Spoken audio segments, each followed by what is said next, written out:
Hello friends, welcome to GK India. आज की इस वीडियो में हम बताने वाले हैं बिहार सरकार के राजस्व एवं भूमि सुधार विभाग में 10,000 पदों पर हो रही बहाली प्रोसेस को रद्द करने के बारे में। जी हाँ, बिहार सरकार ने यहाँ पे राजस्व भूमि सुधार विभाग में जो 10,000 पदों पर बहाली हो रही थी उसको रद्द कर दिया था। अब इस बहाली प्रोसेस में कौन कौन सा पद शामिल था? इसमें बेसिकली था विशेष सर्वेक्षण सहायक बंदोबस्त पदाधिकारी, विशेष सर्वेक्षण कानून को, विशेष सर्वेक्षण अमीन और विशेष सर्वेक्षण लिपिक के लगभग 10,000 पदों पर बहाली चल रही थी। अब उसी बहाली को यहाँ पे बिहार सरकार ने रद्द कर दिया। अर्थात आज की इस वीडियो में इसी के बारे में बताना, लेकिन उससे पहले चैनल पर नए हैं तो प्लीज चैनल को सब्सक्राइब कीजिए, बेल आइकन कर दीजिए ताकि आपको मेरा सारे वीडियो को नोटिफिकेशन सबसे पहले मिले। तो चलिए शुरू करते हैं। यहाँ पर देख सकते हैं दैनिक भास्कर की खबर है, नई दिल्ली में भी दिया गया है, बिहार में भी, पटना से भी दिया गया। ठीक है, यहाँ पर देख सकते हैं कैबिनेट फैसले के बाद 10,101 पदों पर अमीन बहाली का विज्ञापन रद्द। अर्थात यहाँ पे 8,000 प्लस में यहाँ पे अमीन का पद था। ठीक है, और टोटल सब मिलाकर यहाँ पे 4 विभागों में 10,000 प्लस पदों पर बहाली था। अब यहाँ पे जो अक्टूबर में निकाला गया था वैकेंसी, उसमें बहुत सारे लोगों ने आवेदन किया था, कुछ लोगों ने यहाँ पे चारों में आवेदन किया था। अब इसमें क्या था कि परीक्षा शुल्क नहीं लिया गया था, अर्थात किसी से परीक्षा शुल्क नहीं लिया गया था और न ही इसमें कोई परीक्षा होने वाला था।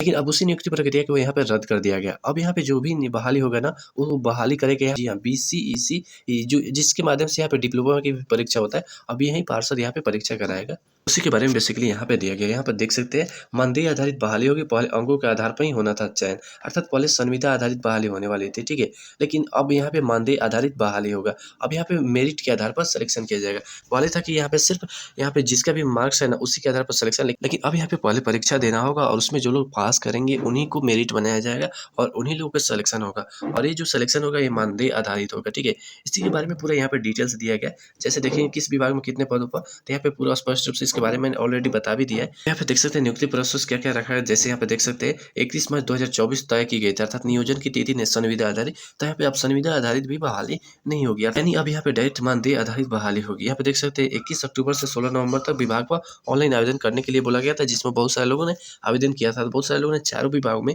आवेदन कर दिया था। इसमें बेसिकली क्या था, संविदा आधारित में यहाँ पे अंकों के आधार पर डायरेक्ट सिलेक्शन करना था, इसलिए इसमें कोई भी परीक्षा शुल्क नहीं लिया गया था। लेकिन अब जो बहाली होगी ना, उसमें सभी को परीक्षा शुल्क देना होगा, परीक्षा देना होगा। जो लोग पास होंगे उसी को यहाँ पे सिलेक्शन किया जाए। अब यहाँ पे क्यों ऐसा किया गया, अर्थात यहाँ पे राज्य सरकार ने ऐसा क्यों किया है, तो इसका रीजन जान लीजिए। पिछले दिनों यहाँ पे बिहार में मुख्यमंत्री नीतीश कुमार की कैबिनेट की अध्यक्षता में राजस्व भूमि सुधार विभाग में योग्य अभ्यर्थियों का सिलेक्शन करने के लिए यहाँ पे नई नियमावली को मंजूरी दी थी। अब नई नियमावली में यहाँ पे प्रावधान है कि नई नियमावली के तहत जो भी बहाली होगी ना, वो हर परीक्षा के आधार पर होगी। ठीक है, अब उसमें मानदेय आधारित नहीं होगा, अर्थात अंक के आधार पर सिलेक्शन नहीं किया जाए। क्योंकि पिछले दिनों यहाँ पे जो सर्वेक्षण कार्य हो रहा था ना, उसमें कई जगह ऐसे लोग पकड़े गए थे जिनका सर्टिफिकेट फर्जी था। इसी को रोकने के लिए यहाँ पे मानदेय आधारित बहाली निकाला गया। अब यहाँ पे जो पदों की संख्या है ना, मतलब सीटों की संख्या, जो पहले 10,101 पद था, अब उससे लगभग 1.5 गुना, अर्थात यहाँ पे 15,000 पदों पर बहाली ली जाएगी। लेकिन इसमें परीक्षा पास करना होगा।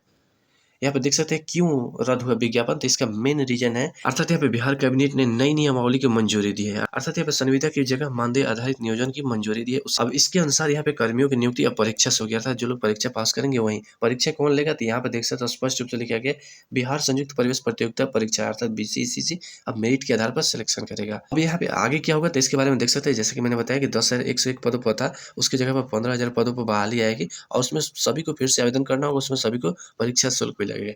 अब यहाँ पे योग्यता क्या होगा, तो इसके बारे में देख लीजिए। NCVT और SCVT मान्यता प्राप्त संस्थानों से प्रशिक्षण प्राप्त योग्यताधारी ही बहाल होंगे, अर्थात जो लोग यहाँ पे सर्टिफिकेट कोर्स किए हैं वही लोग बहाल होंगे। पहले क्या होता था, कई लोग फर्जी यहाँ पे सर्टिफिकेट के आधार पर सिलेक्शन हो गए थे, उन लोगों को कई बार यहाँ पे सस्पेंड किया गया था। उसीलिए यहाँ पे अब नई नियमावली की मंजूरी दी गई ताकि कोई भी फर्जी लोग यहाँ पे ना आ सके। यहाँ पे मेरिट लिस्ट से कौन कौन पद भरे जाएंगे, तो यहाँ पे जो चारों पद है, ठीक है, इसमें सीटों की संख्या बढ़ जाएगी और यहाँ पे चारों पद के लिए था, ये सभी की बहाली होगी।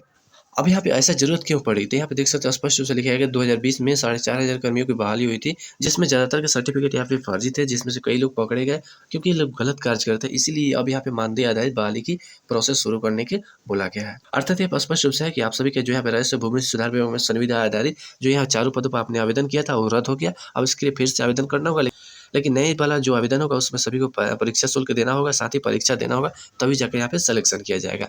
पुराने में सब प्रावधान नहीं था, अर्थात ना परीक्षा होगा ना परीक्षा शुल्क लगेगा, डायरेक्ट यहाँ पे आपके मार्क्स के आधार पर सिलेक्शन किया जाएगा। राजस्व भूमि सुधार विभाग से जुड़ी बड़ी अपडेट के बारे में आशा करता हूं वीडियो पसंद है। ऐसे वीडियो को प्लीज चैनल को सब्सक्राइब कीजिए, लाइक कीजिए और शेयर करना बिल्कुल अवश्य। तब तक मिलते हैं फिर किसी इंटरेस्टिंग और धमाकेदार वीडियो के साथ। जय हिंद, वंदे मातरम।